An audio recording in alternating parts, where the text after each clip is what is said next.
Hey, y'all need a break. Listen to these stories from r/AskReddit.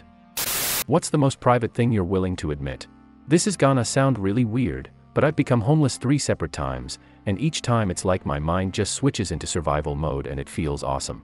Don't get me wrong, being homeless for a prolonged period of time is not very fun at all, but there's something so exhilarating about the first week or two after hitting the streets that just feels like you finally have total control and freedom over your life.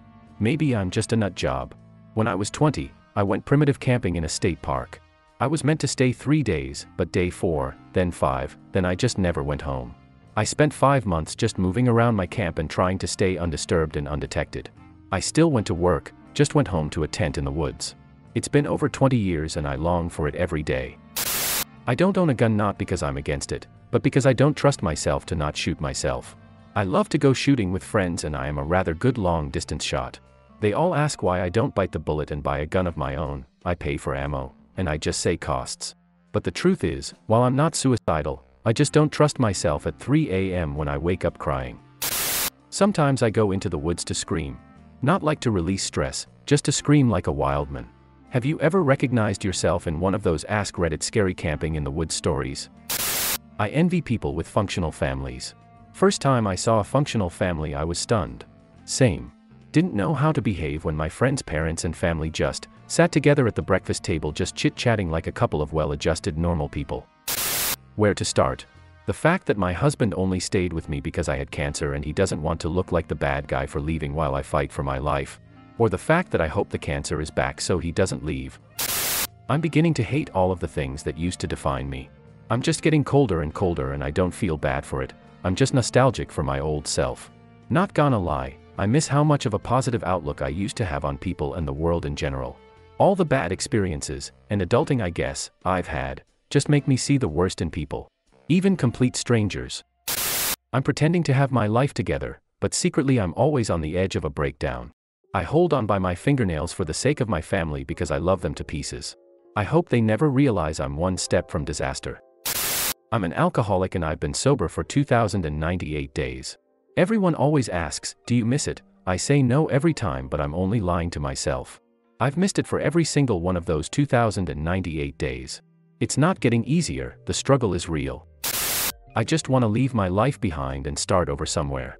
Not telling my friends and family anything. Just leave. I did it. It was nice to get away from it all, but at the end of the day, the problem was still me. Edit. It was nice to get away from abusive and toxic situations, but my anxiety is what holds me back, which may be caused by previous awful situations. I've been in counseling since 2004 and nothing seems to help, except weed sometimes. I think I'm a lost cause at this point and am really lost in life, but I still live each day. I don't have a choice. In the past week, my grandfather who recently suffered a stroke had a fall and hit his head. He has a doc's appointment coming up to tell us whether he will have lasting neurological damage. My mother, who takes care of him recently, had surgery to remove one of her kidneys due to complications with diabetes.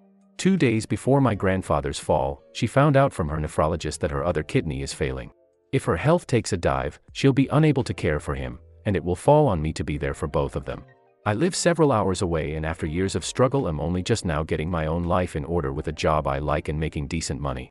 3 days ago I had a doctor's appointment and found out my blood pressure is high enough to be cause for concern. Heart disease runs on my father's side and he died of a heart attack when he was 43. Apparently that's not uncommon for the men on that side of the family. My father was never really a part of my life, so I'm only finding some of this out now, in my 30s. According to my mother, a pediatrician once told her I have a slight heart murmur. Didn't know that until this week either. To top it all off, my current partner recently had her yearly checkup and the doctor discovered multiple masses in both of her breasts. It will be a week or two before we find out if they are benign or not. Cancer runs in her family and she has been in remission for several years. I'm so scared and so angry and I don't know what to do. None of this is fair. Edit. Holy cow guys. I'm overwhelmed by all the kind words and support. I'm reading all of your responses and it's really giving me the boost I needed. I've taken the week off work to visit my family back home and speak with my mother about a game plan so we can try and be prepared for whatever comes next. I appreciate all the suggestions. I plan on trying to see a cardiologist soon. Unfortunately, I'm an uninsured gig worker in the US, so I'll have to look into what assistance may be available. Y'all have been so kind. If anyone else is going through it and just needs to vent, my inbox is always open. I have no goals. We are supposed to figure out who we want to be and what we want from our lives. It's almost an expectation that we have to want something out of life. But I have never wanted to be anything and I have never wanted to do anything. I have no passions. I don't think I'm depressed though. I've always been this way. I do have a job which is okay, and a family I love. But I'm pretty much just going to keep existing until I don't. I recently found this nice little tweet. Unpopular opinion. I don't think your life has to have a purpose, or you a grand ambition. I think it's okay to just wander through life finding interesting things until you die. I'm talkative and get people to laugh quite a bit. But the attention makes me so nervous that I shake. I generally hate everything I say. I just have no filter and can't stop talking when I'm nervous. So, the cycle continues and I just don't stop talking. I also feel like I don't understand social cues. It's always embarrassing when I think about it later. I have never felt like a priority to anyone.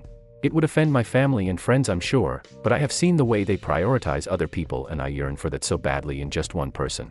Edit. I'm overwhelmed by the outpouring of love I've received both in comments but mostly in private messages.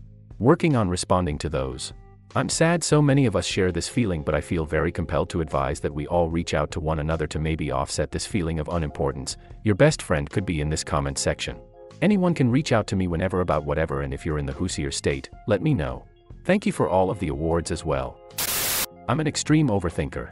Like my girlfriend won't open a message of mine for a few hours, and I'll be fully in my head thinking of all the bad things that could be happening. Or I'll show up late to work and I'll be terrified that I'm going to be fired for the whole day. I never act on those thoughts because I always have that little bit of sanity telling me that I'm overthinking, but it's still there and it effing sucks. I know deep down that if I stop chasing and putting effort in the relationships I have in my life, they'll quickly fall apart because people never really see me as someone worth being close to. I'm just an afterthought. So I always put 95% of the effort into them just so that I don't end up alone. Oh, also, I've never been in a healthy romantic relationship and have been single over 3 years. So there's that too. Edit. I'm blown away by the support I've been getting.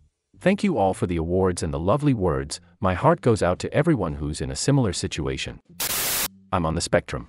Every social gesture and conversation trick I've learned has been the product of trial and error, like, do A, does B occur? If not, change A, or reassess how to trigger B. It's mechanical, and feels disingenuous and manipulative. I am fake 90% of the time, especially around friends and at work. I pretend to be happy, funny, silly, and like I'm okay. I am deeply not okay and crave being alone because it's the only time I can take the mask off. I am who I wish I actually was around other people. But it's not real. Edit. Looks like I've found my people, LOL. Thank you to everyone who shared their experiences, support, and advice. I will seriously consider seeking help, and I wish all you fellow fakers the very best. One time in 1993 there was a blizzard that swept across the East Coast. We were out of school for at least 3 weeks. This was around the time I discovered self-pleasuring. Anyway, I was stuck inside for 3 weeks and my bedroom door didn't lock, so I couldn't risk it, and I didn't even think about doing it in the shower anymore as I knew I couldn't handle that kind of guilt again. One day, I got an overwhelming urge and decided to layer up and head out into the wild because I was going insane. I reached the woods behind my house and slid down into a ditch. I already knew what I was about to do and couldn't believe I was actually going through with it. I started making the shape of a woman out of snow on the ground. I gave her some nice curves and some boobs and a hole. Well, this was it. My big chance, the moment I was preparing for. I unzipped and got busy. It only took about 30 seconds and that was it. I stood up, zipped my pants and brushed her away as if it never happened. I walked back home and went into my room and just listened to Counting Crows or something, like I didn't just have adult time with a snowman. I want to stop talking to my friend of 16 years. He keeps screwing married women, and he's become extremely shady. His moods and mental stages in life change constantly in life and it's exhausting to deal with. Fighting through depression for 6 years now after losing my wife during childbirth.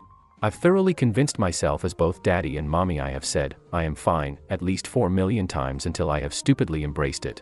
All everyone sees on the outside is the strong back and shoulders I have. But nobody sees the pain, hears my inner cries, sees the tears I hide behind my smile, sees the weakness that I really am behind the 15,000 different masks I wear masquerading my weakness as a man for being depressed. The only thing that keeps me alive every day is my daughter. Edit. Thank you everyone for the comments of support, and those that reached out in private messages. Thank you all so very much. This has helped give me a little more hope and reaffirmed that everything I am doing is positive. I'm a 33, going on 34 virgin who has never kissed or even been on a date. Despite the stereotype, I'm not obese, I don't play video games, nor do I hate women or subscribe to any extreme ideology. I try to take care of myself and I have a professional life where I try to do well, and from what I observed, people like me around. I was just a really lame class clown throughout high school, then I went to college which was so close to where I lived I could go there from my parents' house, so there was no incentive for me to move out or develop actual social life. Strict parenting didn't help. I was never invited to parties, whether in high school or college, and did not have friends, just people I hung out with at school, and by the time I entered college I was too embarrassed of my inexperience to even try dating. Why would a woman teach me all the basic stuff? What's in it for her? Is what I started thinking around the age of 19 and what I kept telling myself for the last 15 years. At some point I just started drifting through life and never stopped. This'll probably get lost in the thread, but occasionally I'll wonder if I would have been happier alone. Brief instances of not caring about my kids or my partner or my career, just imagining if it was just me, would I be happy/happier? I don't want to lose everything. I'm not actively seeking ways to restart or leave it all behind. It's just a thought that crosses my mind for a split second and completely unprovoked. My partner is aware of it and she is constantly helping me through the moments of vulnerability, and it's something that has been brought up in therapy. But the fear it causes is paralyzing for a good chunk of time after it happens. Edit. I really appreciate the support everyone seems to have for one another. I know everyone is different, but some of these suggestions have really given me a lot to think about and consider to help cope or ease the burden, so thank you for the input. I'm a middle-aged mom who will sneak to Target and buy toys for myself, like dolls, not collectibles, just toys. I hide them from my husband and just basically look at them when I'm alone. I think it's because I grew up poor and didn't have much, so now that I'm making okay money, I'm spending it on random stuff in secret and I feel incredibly weird and guilty because of it.